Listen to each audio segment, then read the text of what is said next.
আল্লাহ রাব্বুল আলামিন বলে, বান্দা তুমি ততক্ষণ পর্যন্ত তোমরা জান্নাত পাইবা না যতক্ষণ পর্যন্ত না তোমাদের পছন্দের জিনিসটা আল্লাহর রাস্তায় খরচ না করবা। এই আয়াতের ব্যাখ্যায় আল্লামা আব্দুর রহমান ইবনে নাসির আস-সাদি তার বিখ্যাত তাফসীরের কিতাব তাইসিরুল কারীমির রহমান ফি তাফসীরি কালামিল মান্নান, ওই কিতাবের মধ্যে লেখেন, মান আসারা মাহাব্বাতাল্লাহ আলা মাহাব্বাতি নাফসি, যে ব্যক্তি আল্লাহর ভালোবাসাকে নিজের ভালোবাসার উপরে প্রাধান্য দিতে পারবে। দোকানে বসে আছেন, মসজিদের মিনার থেকে আজান চলে আসলো, এটা আল্লাহর ভালোবাসা। হায়াতে রমজান পাইলেন, রমজানের রোজাগুলো রাখা আল্লাহর ভালোবাসা। টাকা পয়সা আল্লাহ দিয়েছে, হজ ফরজ হলো, হজ করা আল্লাহর ভালোবাসা। টাকা পয়সা দিয়েছে, জাকাত ফরজ হওয়া, জাকাত দেওয়া, এটা আল্লাহর ভালোবাসা। এবার আজান শোনার পরেও মসজিদে না যাওয়া আল্লাহর ভালোবাসা না নিজের ভালোবাসা। এবার টাকা হওয়ার পরেও হজ না করা আল্লাহর ভালোবাসা না নিজের ভালোবাসা। জাকাত না দেওয়া আল্লাহর ভালোবাসা না নিজের ভালোবাসা।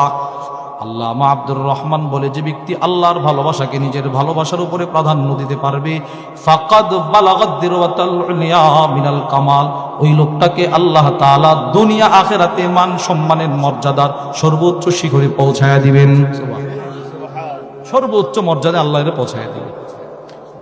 তাহলে এক আয়াত থেকে আমরা বুঝলাম বান্দাকে বান্দার উপরে প্রাধান্য দেয়া, আর এক আয়াত থেকে বুঝলাম আল্লাহর ভালোবাসাকে নিজের ভালোবাসার উপরে প্রাধান্য দেয়া।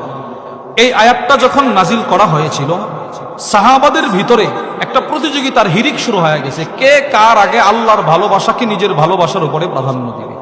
শুধু আপনাদেরকে বোঝানোর জন্য একটা দৃষ্টান্ত শোনাই। বুখারী শরীফের 1461 নম্বর হাদিসের বর্ণনা, ওয়ান আনাস ইবনে মালিক রাদিয়াল্লাহু তাআলা আনহু قال, আনাস ইবনে মালিক থেকে বর্ণিত, তিনি বলেন, কানা আবু তালহা আকসারাল আনসারি বিল মদিনা মালাম মিন নাখলিন। আনাস ইবনে মালিক বলে, আনসার সাহাবার মদিনার একজন বড় ব্যবসায়ী ছিল, খেজুরের ব্যবসায়ী, কোটি কোটি টাকার সম্পদ ছিল তার। সুবহানাল্লাহ বলেন। অনেক বড় একজন খেজুর ব্যবসায়ী ছিল, নাম তার আবু তালহা। সবাই বলেন নামটা কি? আবু তালহা। তার কোটি কোটি টাকার সম্পদ। আনাস ইবনে মালিক বলে, তার কোটি কোটি টাকার সম্পদের ভিতরে তার সবচাইতে পছন্দের একটা সম্পদ ছিল বাইরোহা নামে একটা খেজুরের বাগান। বাইরোহা বলেন, বাইরোহা বলেন, বলেন বলেন, আবার বলেন, সবাই বলেন বাইরোহা বলেন তো। আনাস ইবনে মালিক বলে, ওয়া কানা আহাব্বু আমওয়ালিহি ইলাইহি বাইরোহা, তার সবচাইতে পছন্দের সম্পদের নাম ছিল একটা বাইরোহা খেজুরের বাগান।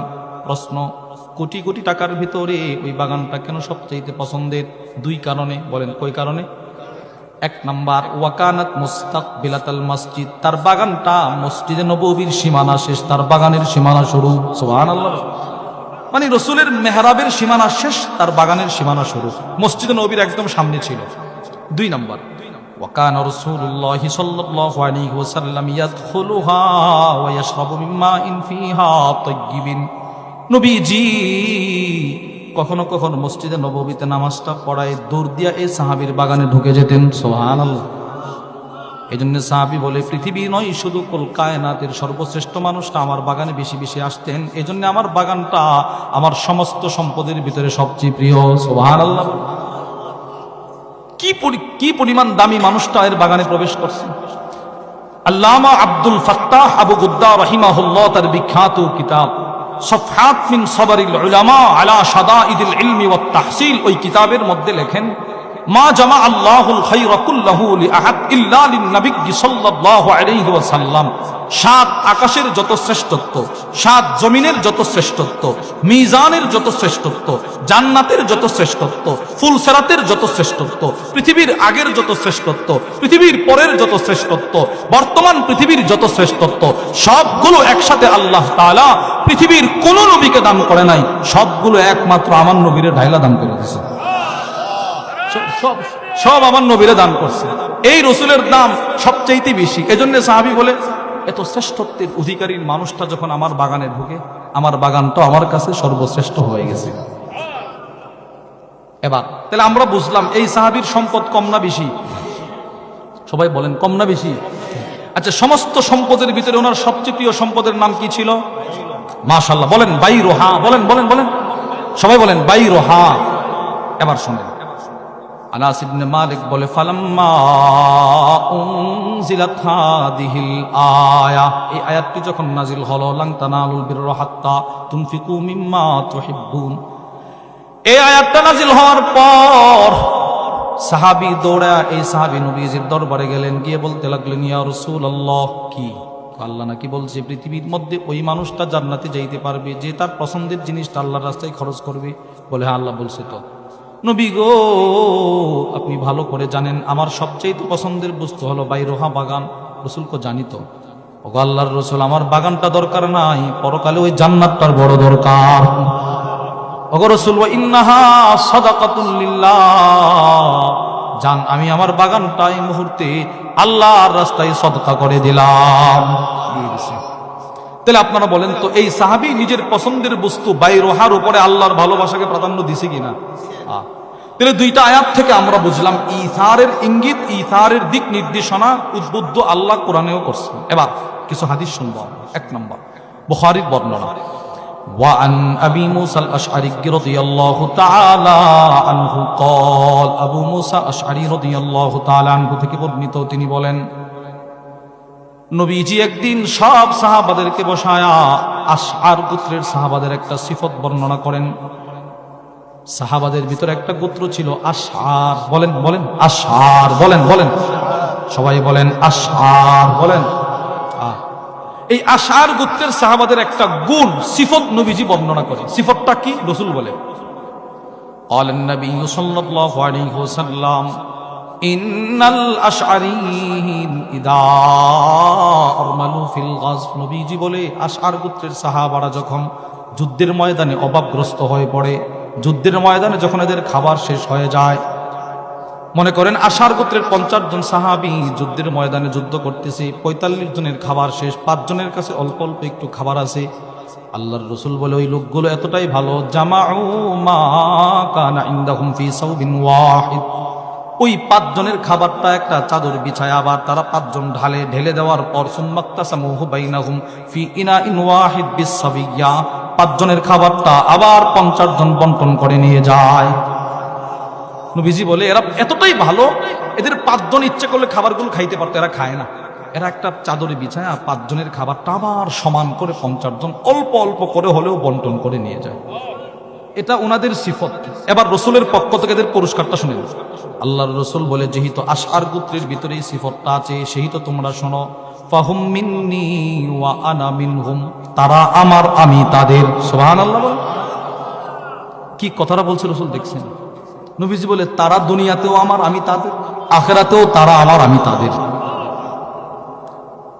এই যে পুরস্কারটা রসুল দিলেন, কেন? এদের ভিতরে ইথার ছিল, অন্যকে নিজের উপরে প্রাধান্য দেওয়ার সিফত ছিল।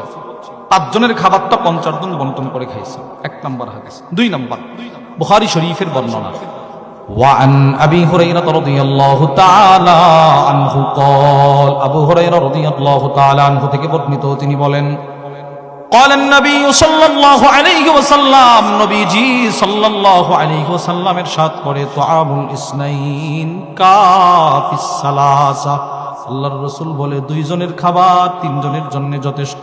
সুবহানাল্লাহ। বলেন বলেন তো, কয়জনের খাবার? সবাই বলেন, জোরে বলেন। এবার কয়জনের জন্য যথেষ্ট? 3 জনের জন্য।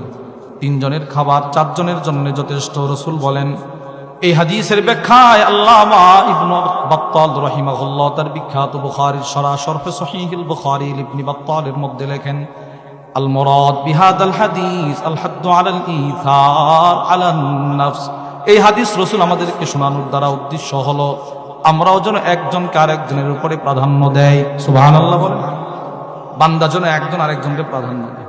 2টা হাদিস। 3, বুখারী শরীফের 602 নম্বর হাদিসের বর্ণনা, ওয়ান আব্দুর রহমান ইবনে আবি বকর সিদ্দিক রাদিয়াল্লাহু তাআলা আনহুমা قال, আব্দুর রহমান ইবনে আবু বকর থেকে বর্ণিত, সিদ্দিক আকবরের ছেলে আব্দুর রহমান বলে, আন্না আসহাবাস সুফফা, এখনো আছে রাসূলের রওজার একদম পিছনেই, পুরো মসজিদের ফ্লোর থেকে 1-1.5 হাত উঁচু, ওখানে সাহাবারা নবীজির কাছ থেকে ইলম শিখতেন। এখনো হাজী সাহেবরা হজ করতে গেলে ওই জায়গাটা একটু বসে, কেন? নবীজি এখানে বৈশা বৈশা সাহাবাদেরকে ইলম শিখাইছেন। নবীজির এই মাদ্রাসায় যে সাহাবারা ইলম শিখতো, আব্দুর রহমান বলে অধিকাংশ সাহাবী ছিল রসুলের ছাত্র, অধিকাংশ ছিল অসহায় দরিদ্র। কি ছিল ভাই? গরিব গরিব গরিব ছিল। এদের খাবারের কোনো বন্দোবস্ত ছিল না, খাবারের কোনো ব্যবস্থা ছিল না। আব্দুর রহমান বলে আল্লাহ রসুল একদিন মদিনার স্থানীয় বাসিন্দাদেরকে ডাকাইলেন। নবীজি স্থানীয় বাসিন্দাদেরকে ডাকায়া আল্লাহ রসুল ছোট্ট একটা ভাষণ দিলেন। নবীজি বলতে লাগলেন, সাহাবারা শোনো, মান কানা ইনদাহু তুআমু ইসনাইন ফালিয়াযহাব বিসালিসিন, তোমাদের যাদের ঘরে দুইজনের খাবার আছে, তোমরা তৃতীয় একজন আমার এই মাদ্রাসার ছাত্রকে লজিং খাওয়াইবা। সুবহানাল্লাহ বলেন। তোমাদের যাদের ঘরে তিনজনের খাবার আছে, চতুর্থ একজন আমার মাদ্রাসার ছাত্রকে জাগির রাখে খাওয়াইবা।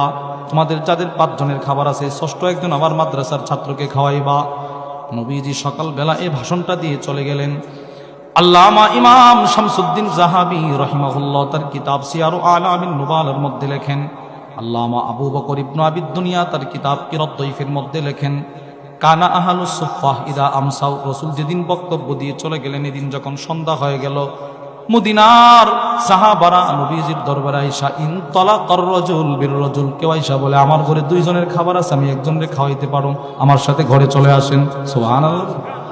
কেউ আইসা দুইজন নিয়ে যায়, ওয়ার রাজুলু বিল খামসা, কেউ আইসা পাঁচজন নিয়ে যায়, যার যদ্দুর সামর্থ্য, কেউ দুইজন, কেউ তিনজন, কেউ পাঁচজন।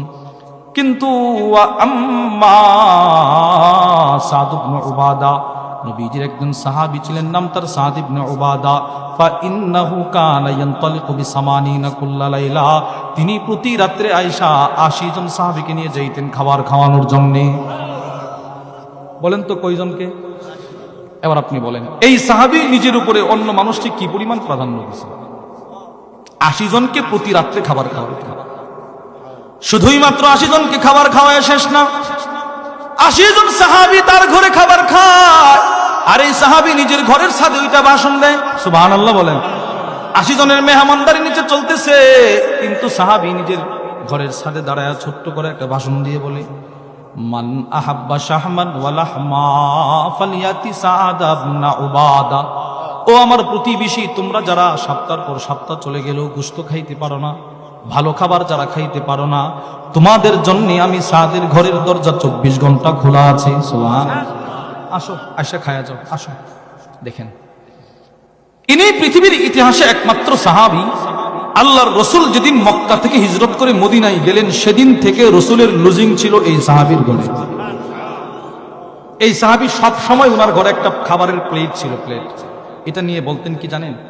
পৃথিবীর মানুষ আমার এই প্লেটটা রসুলের সব বিবিদের ঘরে ঘোরাফেরা করছে।